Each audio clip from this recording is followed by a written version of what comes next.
Okay. All right. Hey guys, I'm Al Washington, and welcome to my Mystical Loves podcast. I am here with author R.J. Clark. We're going to be talking about actually, two of his books from the series Twisted Tales of Familiar Faces. The first one we're going to be reviewing is with the birth of Sweet Haven. And I'm going to go ahead and pass the mic over to R.J. R.J., if you want to go ahead and introduce yourself to everybody. Hey, everybody. I am RJ. I am right now primarily a horror author.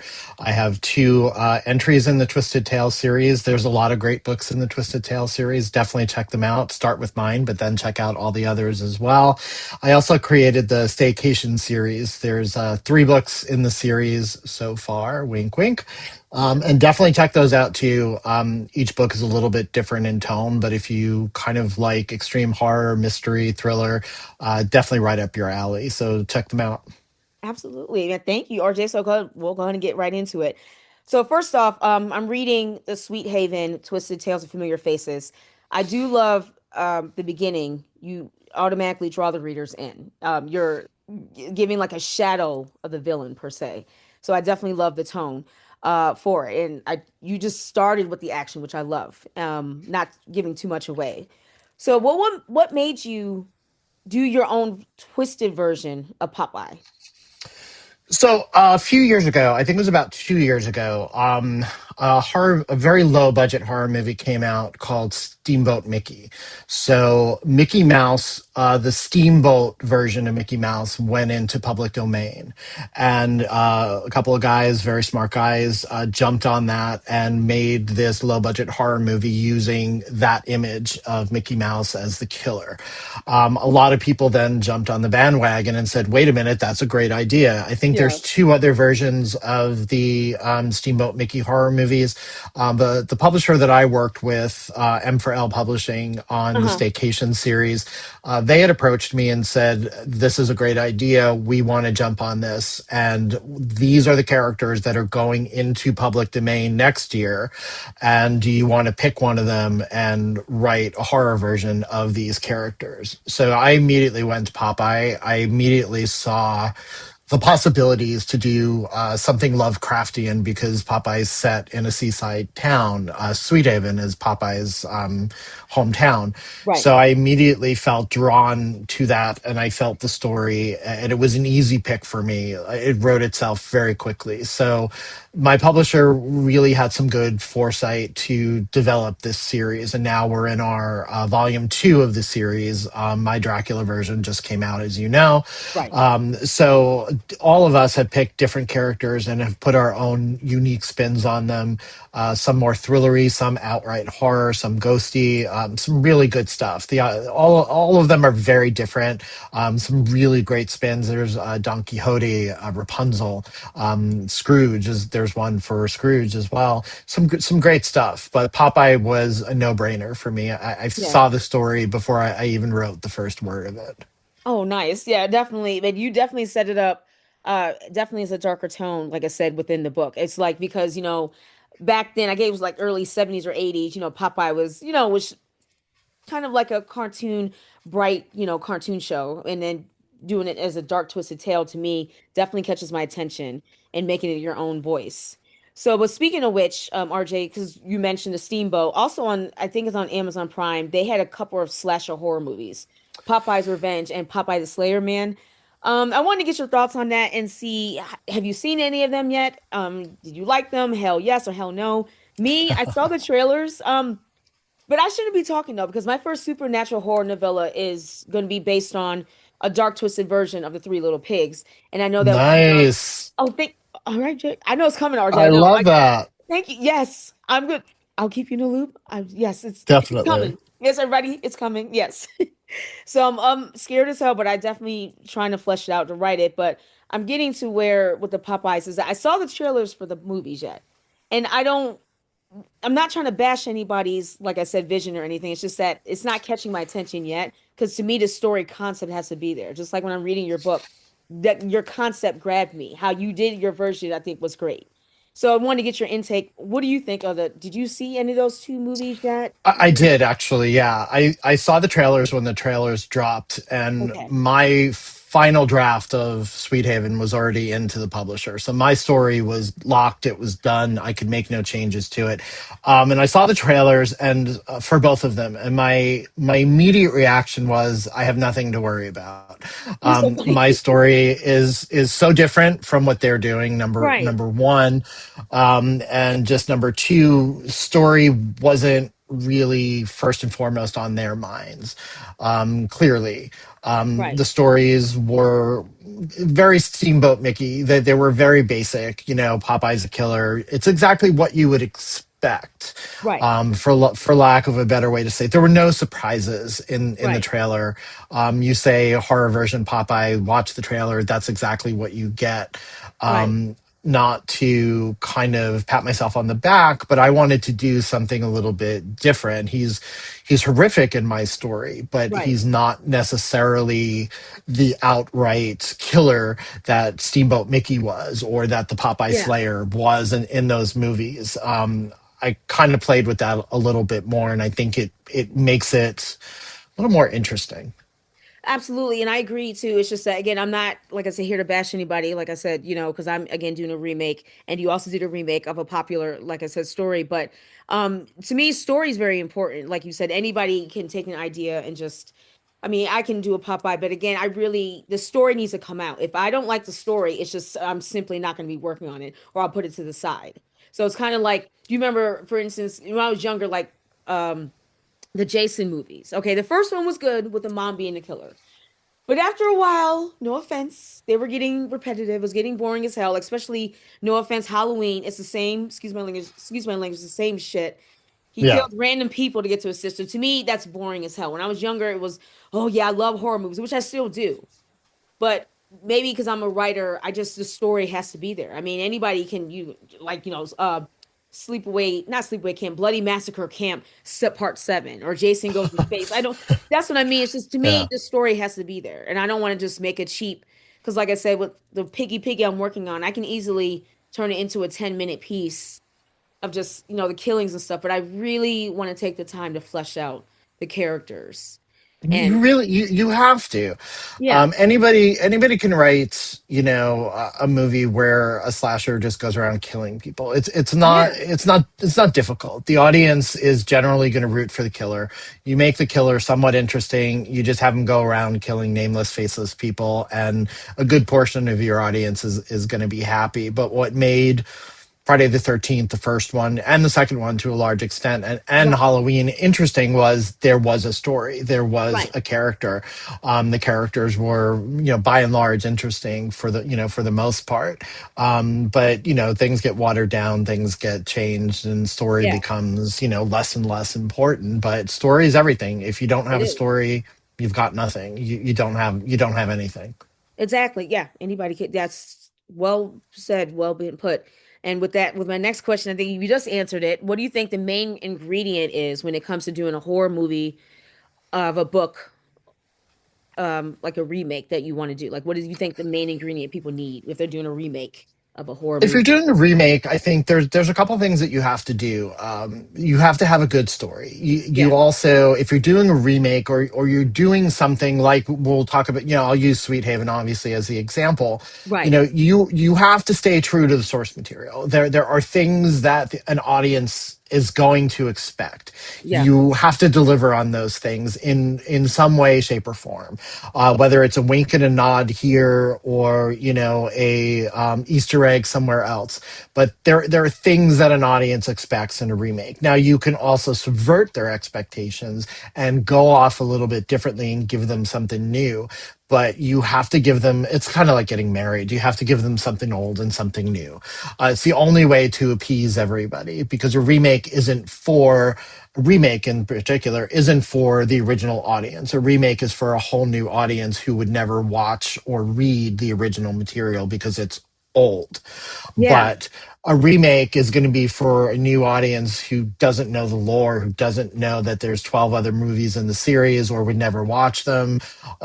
So really, you have to have some kind of unique spin to it that still stays, by and large, faithful to the source material. That gives you so many so many possibilities. You Oh yeah. don't have to just do what was done before. Right. You have to stick within certain parameters, which it makes it more fun. I agree. And also on a side note, as I said, as writers, but speaking of which, when you said that you want to try something unique and not using the same watered down shit, just like for instance, congratulations to Sinners, who they got the highest nomination for the Oh, Oscar. Yeah, totally, exactly. totally. On a side note, because not because of that, it's to me it was a natural, raw, different type of horror film, especially dealing with racism, etc. But it was different, is unique versus as just doing another franchise of like, you know, Jason or Freddy. So that's yeah, exactly what we're talking about. It also goes with movies as well as books. So I agree. I mean, 100%. yeah, And Sinners knocked it out of the park. It yes, they took did. a vampire story, it took it, subverted it, defied expectations, and did something new with something that could have been very formulaic. So Absolutely. kudos to them. They deserve every nomination. Right. I was surprised by the film, frankly, and I was blown away. And still, Yeah. it earned every single nomination. Like it's fantastic, and I'm glad a horror film got that much recognition. Ab- Frankly. oh, absolutely. Yeah, definitely. So win or lose, when Oscar night comes, you guys already won. It was fantastic. Soundtrack, diversity, like I said in the movie, I thought it was just fantastic. Absolutely. Yeah. So, Agreed. yeah, absolutely. How was it creating your main character, Chase, the detective in Sweet Haven? Was it a challenge and also for your villain? How was that? So I'll start with Chase M Down. If you get what I'm doing there, he was a lot of fun. Mhm. Essentially, I watched a lot of old detective movies, and I read a couple of Dashiell Hammett novels, the Thin Man novels, Maltese Falcon, because those stories are mostly narrated in the first person, like Sweet Haven is. So you get Right. your hard boiled detective, and I wanted the rhythm of those stories. I wanted the language of those stories. Once you've seen a couple of those films or read a couple of those books, it's just right there. They're all the same. Absolutely. You kind of I wanted to take the mold of a detective and put a Lovecraft spin on it. You know, the whole town has a Lovecraft spin on it. Absolutely. So it wasn't hard to kind of do that, but it was a lot of fun to kind of create a character that was in the mold of Humphrey Bogart and all those classic detectives from the 30s, 40s, and 50s, all those old black and white films, Yeah, which I loved as a kid. I still do. absolutely. Um, so I had a lot of fun molding him after like childhood inspirations. The villain question is a little tricky to answer, Of but I will do my best. course. It was a lot of fun to envision nightmarish versions of the world of Popeye. So it was really fun to take this really nice, beautiful, sunny seaside resort town that is Sweet Haven and make it a dark, moody, noirish place that then That's gets right. infected and turns into a Lovecraftian nightmare of a village.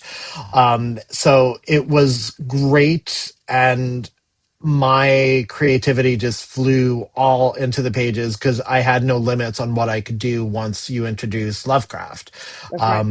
So with with the villain, um, talk about subverting expectations. I feel I did that. I Yes. feel I was true to the lore of Popeye, true to Popeye's villains, Popeye's nemesises throughout the series, throughout the comics. And I feel I delivered something that was very faithful and yet very unique in its spin on those characters. Absolutely, you did it vividly, especially like I keep saying in the beginning. Can't stress that enough. Literally grabbing the reader's attention, and you definitely well deserved. Definitely did that because it definitely caught my attention. Because I was like I said, looking on Amazon. Um, because I think the not I think the Twisted Tales of Familiar Faces came on my Kindle when I was charging it, and they put advertisings on it like for certain books or whatever, perfume, jewelry, whatever. But then the series came up. It's like, okay, wow, this seems okay. Let me check it out and started reading them, the synopsis, and yeah, that's how it came. I was like, this is love it. And that's why I reached out to RJ. I was like, okay, Awesome, had to awesome. say it. Glad you found me. Glad you found me. Absolutely, yes, you're very welcome. Thank you. So not going too much into detail, was there a scene or difficult chapter that was hard to flesh out? You don't, like I said, without going too much into detail. Yeah, without giving too many spoilers, I mean, I've already alluded to the fact the story is really this horror mystery. Hmm. So crafting a mystery was new to me, even though I love detective stories. Right. I've never written one before. So it was hard for me to keep track of the clues and knowing myself where everything was leading, what was a red herring, what wasn't a red herring, keeping all of that straight until the actual unmasking of the villain. That's So right. that entire sequence where you get the villain doing the summation and the detective unmasking the villain, that was challenging because I really had to keep the evidence straight. It had to make sense. It Yeah. had to be something that the reader could follow along with and play detective. Like I didn't want a detective story that you get to the reveal and the reader had no chance of figuring out who the villain was. I wanted the reader to then go, "Oh my god, duh! Of course that's who the villain is." It all makes sense now, and that took a lot of tweaking. I wanted to make sure there were enough clues that everybody could play along and that the unmasking was both a surprise and if you had been paying attention Right. it was rewarding, so it Absolutely. had to pay off on two levels and hopefully it did for people. Good. Okay. Absolutely. Okay. Definitely hear that. Get that. So the new year starting, well, we're going into February, might as well. Anyway, but the new year started. Your Twisted Tales of Familiar Faces, your newest book in the series, Dracula. So definitely congratulations for that. Awesome, thanks. You're very welcome. I know it a lot, like I said, going on. We all got, like I said, a lot of stuff going on, balancing with our personal lives as well as work or whatever, etc. How did you feel about like doing it? How do you feel on Dracula? How do you feel? I know you said you're ready to reset as well as I and others as well. How do you feel? So, Dracula was an interesting thing because I knew we were doing a second series of Twisted Tales. right. I knew that months before any characters were even presented to us writers from the first go round. Um, I saw the list and I had a really hard time picking a character. Like with Popeye, it was so easy. I saw Popeye, I saw Lovecraft, I saw this Right. horrific version of his town, and then Right. it all fell into place. It was like murder mystery, noir, detective. It all just was like lightning in a bottle for me.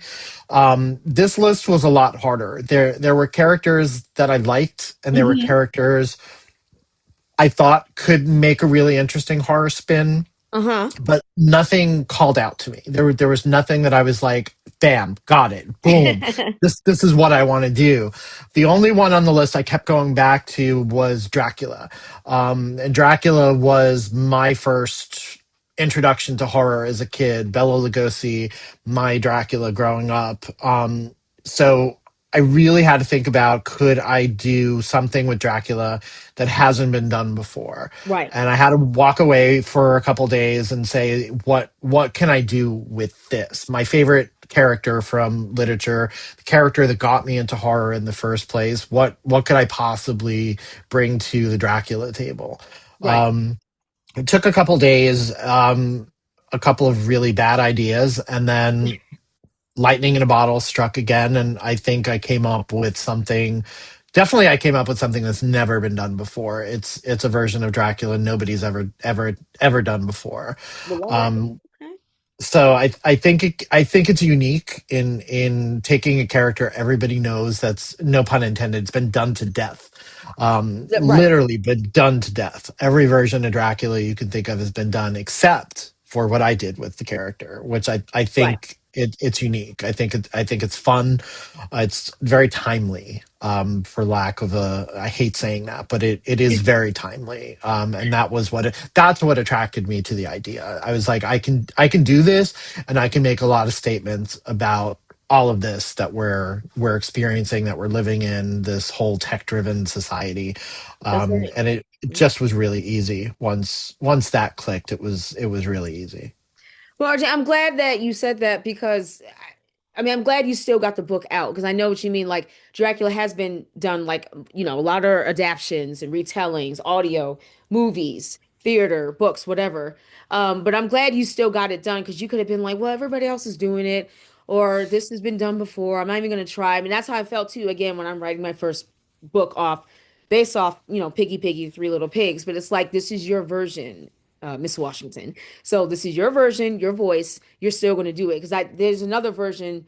Uh, Piggy's coming out, I think, next month for somebody, another author. I'm like, now I'm getting discouraged. I was like, no, no, you are gonna write it. This is your version. So, like I said, just like with Be true to your vision. Yeah, yeah, even if there's two versions of that Popeye horror movie. There's right, at least two, I think it's three versions of Steamboat Mickey as horror films. okay, You can do the same thing. You can do the same character, but it's your version of the character. It's not going to be what anybody else is doing. So right, definitely go ahead, do it. It's your voice, it's your imagination, it's your story. Nobody else has what you have to that's do right, it. And that's what makes them all unique. Some are, just intrinsically, some are better than others. Some hit the right, marks of being a good story more than some others do. But, by all means, everybody get your stuff out there. You got a vision, do it. You'll find an audience. It may not be me. I may not be the person that says, oh, I love this, this is fantastic, I need to sit down and watch this movie, but right, somebody else will. right. Not every piece is for every reader or every moviegoer, but Right. I'm all for people getting their visions out there, whether they're for me or not. There's definitely things that are not for me. Sinners was for me. So, Absolutely, same here. you know, there's definitely other things that I would clearly say I'm not the target audience for this product. Right, I agree. Just like if somebody want to open their own pizza joint, same thing, different flavors, unique taste on it. So absolutely, I agree. So that's all I Totally. just yeah, exactly. So I'm proud of you. Like I said, happy for you. Use your own version of Popeye as well as Dracula. So absolutely, kudos and congratulations again. Awesome. What Thanks. you're very welcome. What inspired you ultimately to become a writer? Did something or someone lit a fire under your ass that lets you bring out your passion? um it's a weird thing. I feel like if you talk to enough horror writers, there's certain things that we all have in common. And I don't just write horror, but horror is my first love. Right. I'll do the short version of the story, but I feel it's in your DNA. I feel horror is something that you're wired for, kind of like science fiction. Like Hmm. you're just born with this innate thing to seek it out. Like I said, I was really young when I discovered the Universal monsters, and Dracula was my guy. My Right. mother bought me, I still have the Dracula one. Unfortunately, I don't have the Frankenstein one. But she bought me these children's versions of the novels. So they were these illustrated, abridged versions written for kids of Dracula and of Frankenstein. My copy of that book is so worn from reading it Oh, so many times.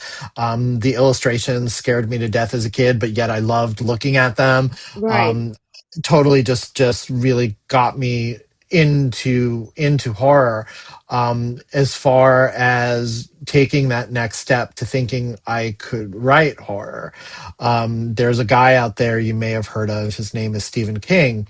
Oh, who is that? Who the hell is Who that? is that guy? I know, right? Look Right. him up. Take a look. He's written a few books. You might have read a couple of them.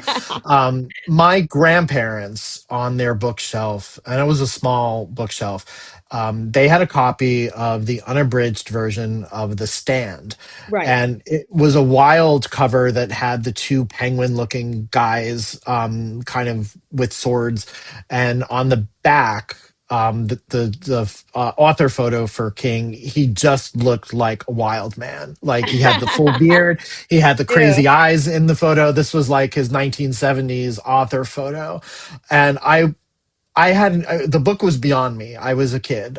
There was no way I was going to read The Stand, but the book, just the physical book, the Yeah. size of the book, the cover, the title, the crazy author photo. I just looked at the book and said, "That's what I want to do. That's Well, all right. exactly what I want to do." Well, all I right. started writing terrible stories, sequels to everything that I love: Dracula Part Two, The Wolfman Part Two, Friday the 13th Part Three. I actually, as a kid, made a Super 8 film of. I called it the first Friday the 13th on Halloween, where Jason and Michael Myers meet. Oh, years before they did Freddy versus Jason. We're talking 20 years at least before they did that. So I was ahead of my time at least. But um, for a long time, as I got older, I didn't feel I could offer anything to horror that hadn't already been done. okay. So I didn't think of horror as something I really wanted to do. I loved it, but I didn't want to do it. Right. I wrote I think two other general fiction novels before I sat down and wrote a horror novel. Um, I had a literary agent at the time, and they were shopping around my debut novel. And I asked, "What do you want me to do next?" And his response was basically, forgive my French, write the most fucked up horror novel you could write, and that was Staycation. That was the first horror book I had published by M4L, and after that, it just kind of clicked. I finished out Right. the trilogy. I did Sweethaven. I did Dracula. So now I've kind of got this horror brand that I never expected, and I love it. I still have my love of horror, but for Absolutely. me, I have to have a story. I have to have a unique story. I have to have something to say that hasn't been said before. Absolutely, RJ. Yeah, well put. Definitely well said. Absolutely. Yeah. So on a real quick with Frankenstein, I wasn't a big fan of it because to me it was like, okay, somebody's just walking slowly with a slow ass walk, just walking, put his hands up in the air, whoop de damn do. But as I looked at some of the older movies in the 30s and looked at one of the books, it really kept my interest. It's like, oh, this man is 7 or 8 foot tall man. So it definitely the way she wrote the story definitely caught my interest. So like I said, just how I portrayed it. But first I was like, no, hell no, it looked boring, blah, blah, blah. But I took the time to say, you know what, let me rehash it again. So, but it caught my attention, especially with the elements and everything for it. But, well said. Well, RJ, I do definitely want to thank you for taking the time to come on with me in my loft to talk about your latest books. Do you Awesome. want to let everybody know where they can find you and everything? So essentially, my website is rjclarkwriter.com. Pretty much, I update it regularly. There's a blog and there's a newsletter. So subscribe. You get some really cool members only stuff if you subscribe. And pretty much, TikTok is my main social, and it's RJ Clark Writer on there too. If you search that in, I will definitely come up. I am on Instagram, but I've kind of abandoned posting on there. RJ Clark Writer on there as well.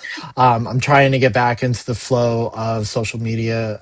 Again, it's hard when you're writing to go Yes. out and make content when you're making content for hours at the computer. So now that I've kind of taken a step back and I'm taking a breath after Dracula, I'm going to be more active on social and my website again. But pretty much anywhere you search RJ Clark Writer, if I'm on the platform, it'll come up. Okay, definitely. We definitely do appreciate it, guys. Definitely please check out his latest books, The Twisted Tales of Familiar Faces, The Sweet Haven, the Popeye, his own version, as well as his new book, Dracula with the series. So definitely thank you again. And thank you guys for joining in, and I will see you guys next time.